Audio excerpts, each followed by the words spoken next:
capítulo 1, versículos 13 al 21.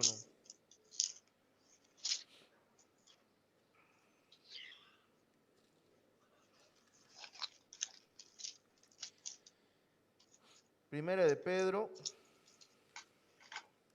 capítulo 1, versículos 13 al 21. Vamos a dar lectura y vamos a hablar acerca de la santidad, pero cómo vivir una vida en santidad y cómo debe ser y en qué debe estar basada esta santidad según este pasaje. Bien, vamos a dar lectura entonces a la palabra del Señor.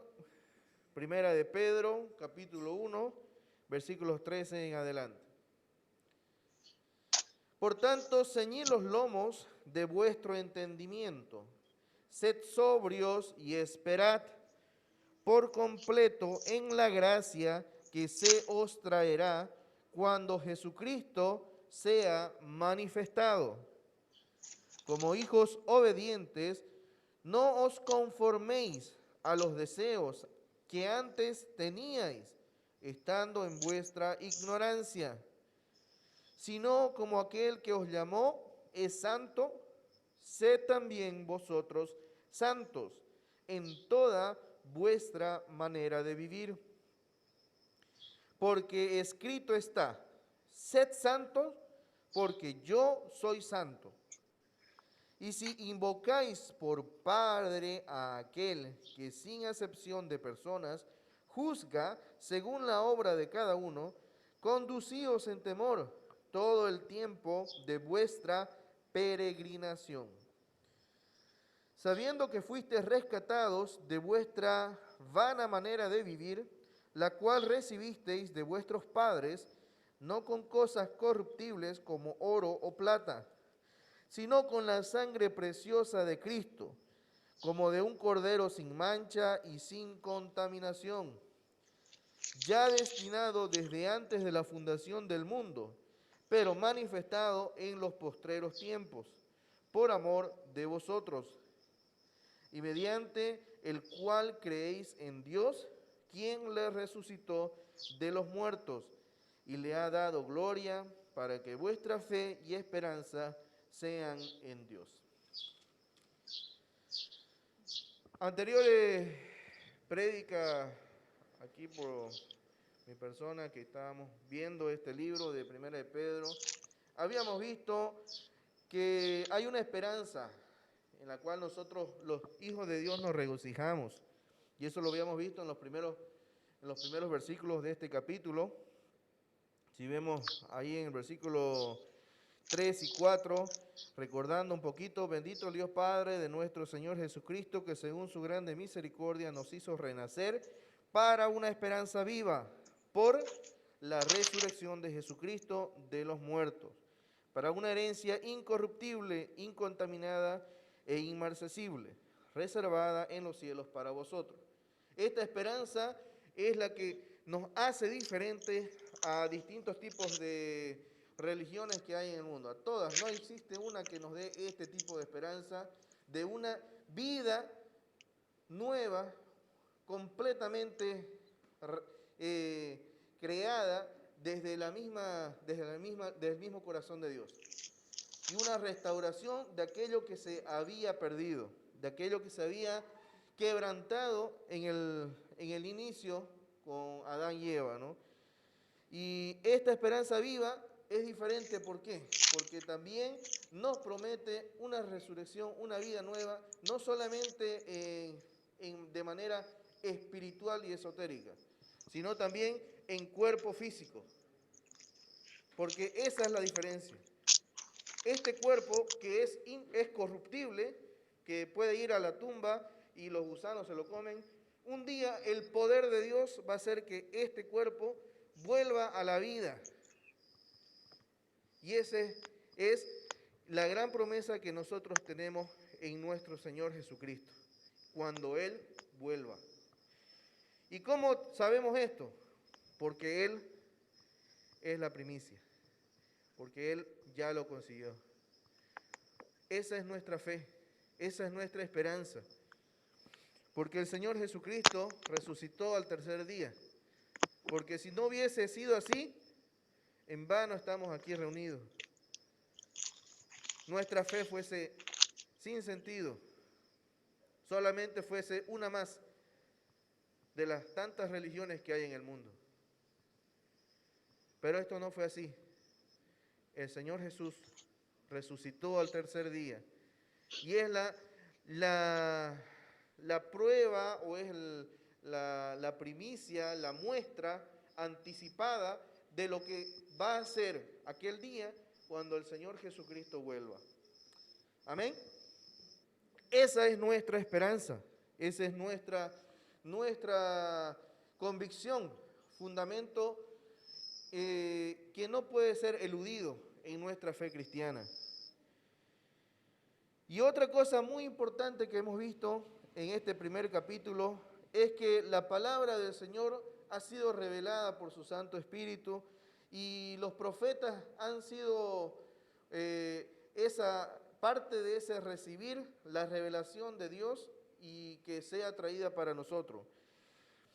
Versículo 10 de este primer capítulo, recordando un poquito, los profetas que profetizaron de la gracia destinada a vosotros, inquirieron diligentemente, indagaron acerca de esta salvación, escudriñando qué persona y qué tiempo indicaba el Espíritu de Cristo que estaba en ellos, el cual anunciaba de antemano los sufrimientos de Cristo y las glorias que vendrían tras ellos. Vemos aquí que los profetas recibieron de parte del Espíritu Santo la revelación del Señor, pero también pusieron de su parte, ¿no? Vemos que ellos diligentemente escudriñaron, indagaron, investigaron las cosas concernientes a lo que Dios estaba otorgando, revelando en su palabra. A estos se les reveló, versículo 12 del capítulo 1, que no para sí mismos, sino para nosotros, han ministrado en las cosas que ahora os son anunciadas por los que os han predicado el Evangelio por el Espíritu Santo enviado del cielo. Estas cosas las cuales anhelan mirar los ángeles. Vemos dos fundamentos importantes para lo que viene. Uno, la esperanza que es viva, la esperanza que está fundada en la resurrección de Jesucristo. Y también vemos esta parte de las Sagradas Escrituras, la revelación especial de parte de Dios a través de las Sagradas Escrituras. Dos fundamentos para lo que viene, porque el versículo 13, que es del pasaje de hoy día, nos dice y comienza diciendo, por tanto, una pequeña frase de conclusión de lo que se ha dicho antes. Por tanto, ¿qué dice? Ceñid los lomos de vuestro entendimiento. ¿Qué significa ceñirse los lomos? Lo había mencionado igual anteriormente. Normalmente cuando uno va a la guerra, los soldados, voy a poner ejemplo de los paracaidistas. Los paracaidistas antes de lanzarse tienen un protocolo de revisión de todo el material que tienen antes de saltar del avión, para que cuando lleguen a tierra, todo su armamento, equipamiento, siga con ellos, porque si no les va a hacer falta y no van a tener con qué combatir. En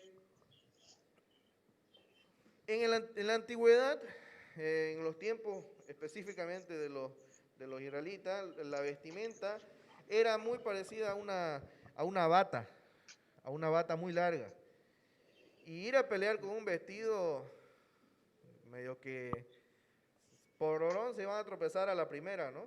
Entonces, ¿qué es lo que hacían? Ellos agarraban, como algunas mujeres, no sé, tal vez si alguna vez le ha tocado cruzar el río, el Piraí, no sé si han cruzado el Piraí todavía o no, pero imagínense cruzar el Piraí con su falda larga. Lo primero que va a hacer es tropezarse en la arena o algo y por orón, ¿no? al río. Y lo mismo, los soldados en aquel entonces, como usaban la mayoría usaba como una especie de bata larga, un vestido largo. No quiero decir vestido, porque no me imagino un hombre con vestido, pero una especie de toga, ¿no? Entonces, ellos lo que hacían es amarrarse lo mejor que podían para poder entrar en batalla, para que les quede como si fuese una prenda más cómoda y más versátil para poder ir por el campo de batalla. Más o menos a esto es lo que tiene referencia esto de ceñirse los lomos, de amarrarse, porque ya estás por entrar en batalla, es asegurar todo lo que tienes porque ya vas a entrar en batalla. Pero aquí nos dice, no solamente que, no nos dice que es para una batalla física, ¿no? Ceñir los lomos, ¿de qué dice? De vuestro entendimiento. ¿Qué significa esto?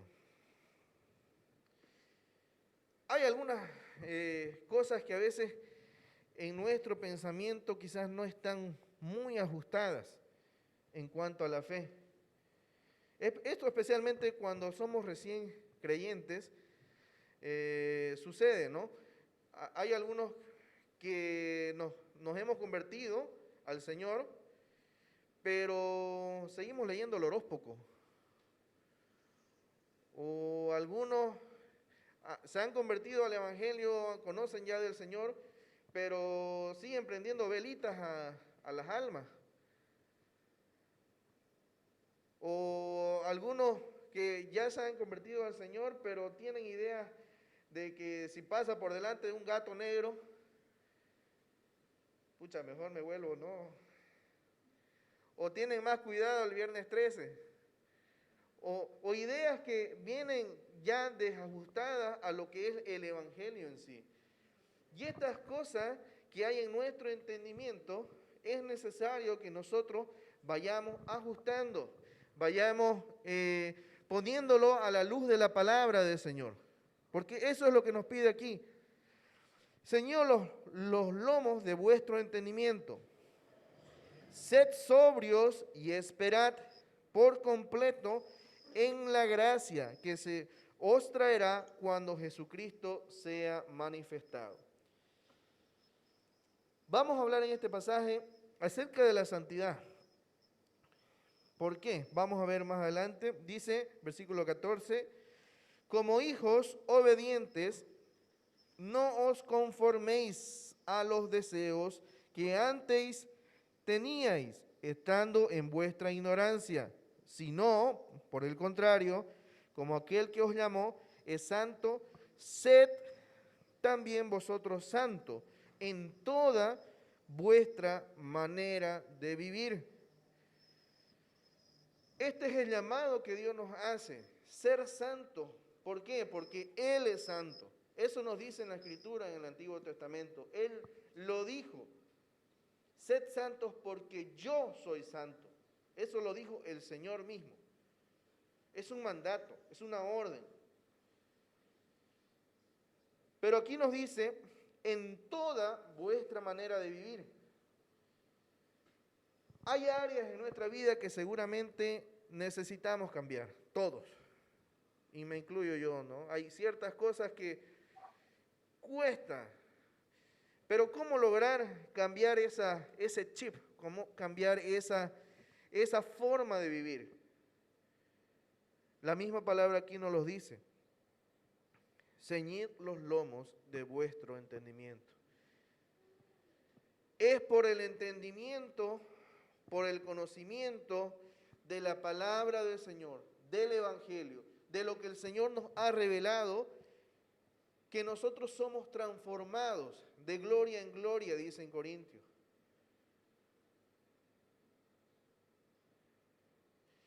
No esperemos tener cambios radicales si no conocemos las Escrituras.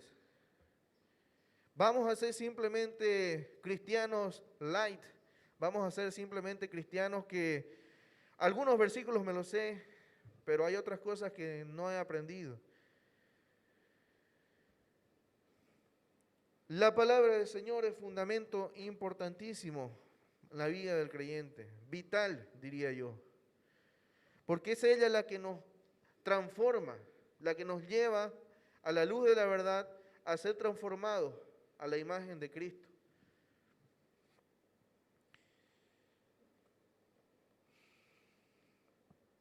Romanos capítulo 12, versículo 2 nos dice de algo muy similar en distintas palabras y en otro autor. ¿Quién lo tiene por ahí, por favor? Romanos capítulo 12, versículo 2.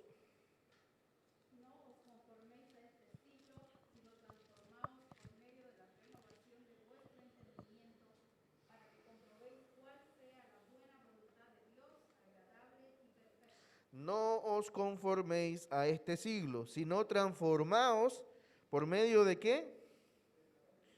De la renovación de vuestro entendimiento, para que comprobéis cuál sea la buena voluntad de Dios, agradable y perfecta. En estos tiempos donde la razón ya está casi siendo desechada, porque la mayoría de los movimientos que están surgiendo hoy en día se han dado cuenta que no son basados en la razón, simplemente basados en caprichos, basados en ideas humanas, en emoción, en la sensación. No hay una base razonable, porque cuando se escucha hablar de razón, simplemente se siente ofendido o simplemente no quiere razonar, valga la redundancia. En un tiempo donde la razón está siendo desechada, aquí la Escritura nos muestra de que el entendimiento nuestro está basado en la lógica, en el conocimiento, en el dar uso a lo que Dios nos ha dado, ¿no? En pensar las cosas que están escritas incluso en la Escritura. En ningún momento el Señor nos pide que nosotros creamos sin entender algo. Creo que no he encontrado, obviamente hay los mandamientos, pero aún así el Señor nos lleva a la reflexión de que meditemos día y noche en las Escrituras. El Salmo 1 es un fiel ejemplo de esto, ¿no? Bienaventurado el hombre que no anda en consejo de malo, ni en silla de escarnecedores ha sentado, sino que a la diestra, no, sino que en la ley de Jehová medita de día y de noche, ¿no? Siempre la Escritura nos manda a meditar en las Escrituras, a reflexionar. ¿Cómo cambiar nuestra manera de vivir? ¿Cómo llegar a ser santos? Pues aquí hay una enseñanza clave. Ceñidos los lomos de vuestro entendimiento, nos dice el apóstol Pedro. No solo eso, nos dice, sed sobrios y esperad por completo en la gracia que se os traerá cuando Jesucristo sea manifestado. Sed sobrio, contrario a ebrio, ¿no? Contrario a estar divagando, sino que estar centrado con todos los sentidos puestos, con todo nuestro razonamiento, con todo nuestro ser, en su completo estado de conciencia, esperando en el Señor. No es una espera de la segunda venida del Señor que está basado en cuestiones esotéricas, ni en cuestiones vagas, sino que está basado en la Escritura, que está basado en hechos concretos que se dieron a lo largo de la historia, que está basado en la resurrección misma del Señor. Sino aquel que os llamó, el 14, como hijos obedientes, no os conforméis en los deseos que antes teníais, estando en vuestra ignorancia, sino como aquel que os llamó es santo, sed también vosotros santos en toda vuestra manera de vivir. Porque escrito está, sed santos porque yo soy santo. Siendo obedientes, no conformistas, no conformarnos, ¿Qué significa conformarse a este siglo? Habíamos leído en Romanos 12. No os conforméis a este siglo. La misma palabra conformar viene con forma, ¿no? Es algo que toma forma en un envase. Un líquido es algo que se conforma. ¿Por qué? Porque si uno lo pone en una jarra, toma la forma de la jarra. Si uno lo pone en un vaso, toma la forma de un vaso. Entonces, nosotros no seamos de esta manera, con esta ilustración. Que tomemos forma, que si nos vamos a donde están nuestros amigos no creyentes y ellos empiezan a hacer cosas que no son conforme a la palabra, nos amoldamos a ellos. Que si algo está dándose que es erróneo, no nos amoldamos a eso, no tomamos esa forma. No os conforméis a este siglo, no tomemos la forma que hoy en día está dándose, que se está promoviendo. Debemos huir de esto, debemos escapar de estas formas que se están dando hoy en día.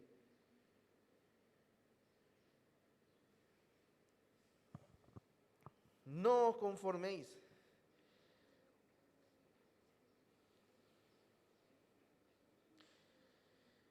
Versículos 18 y 21 nos dice, sabiendo que fuisteis rescatados de vuestra vana manera de vivir.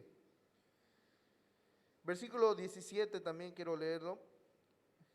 Y si invocáis por Padre a aquel que sin acepción de persona juzga según la obra de cada uno, conducíos en temor todo el tiempo de vuestra peregrinación.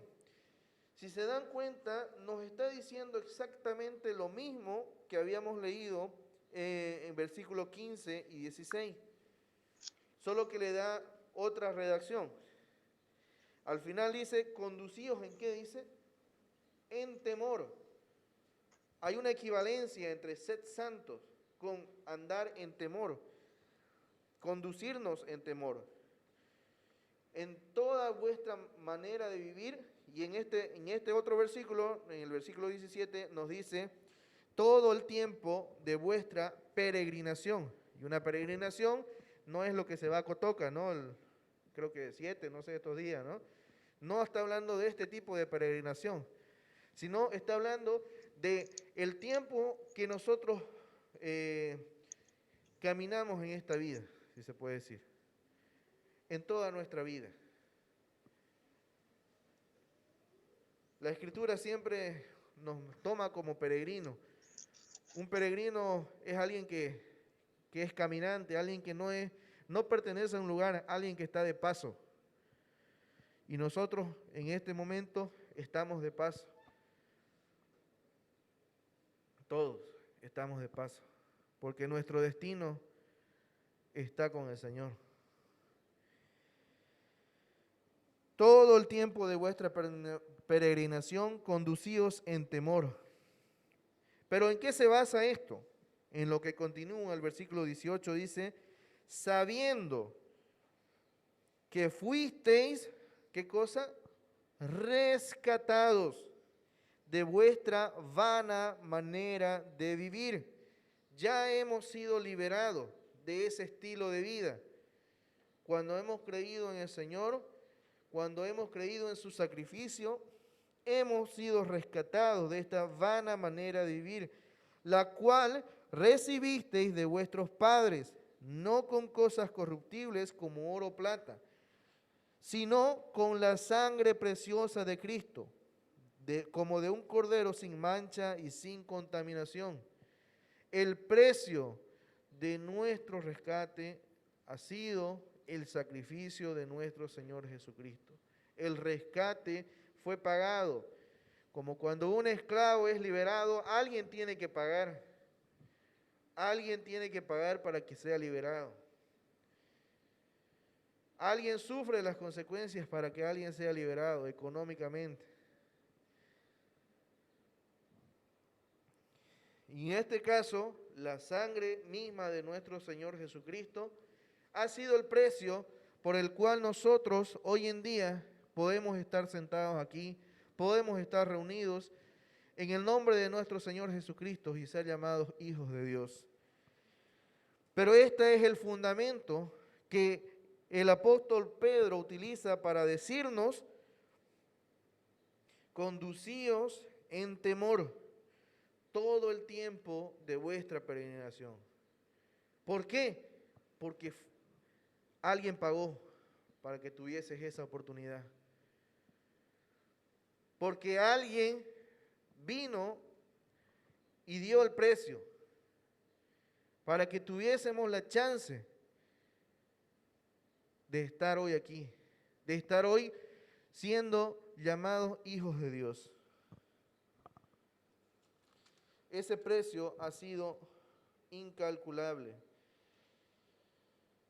Versículo 20, 21, ya destinado desde antes de la fundación del mundo, pero manifestado en los postreros tiempos por amor de vosotros, y mediante el cual creéis en Dios, quien lo resucitó de los muertos y le ha dado gloria, para que vuestra fe y esperanza sean en Dios.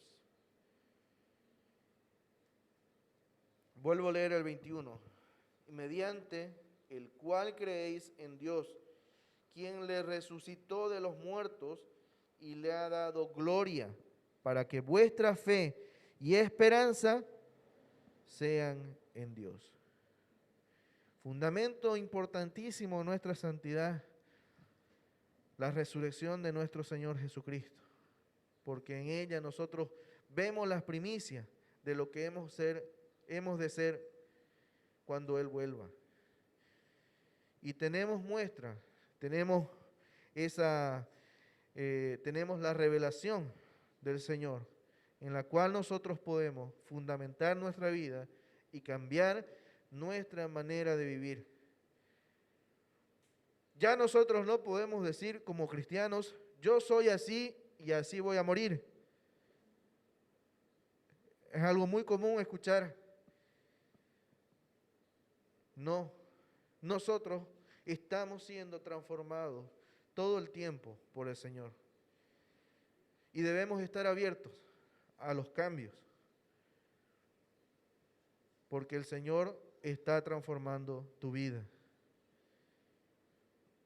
Y eso significa muchísimas cosas. En tu vida no sé qué significa.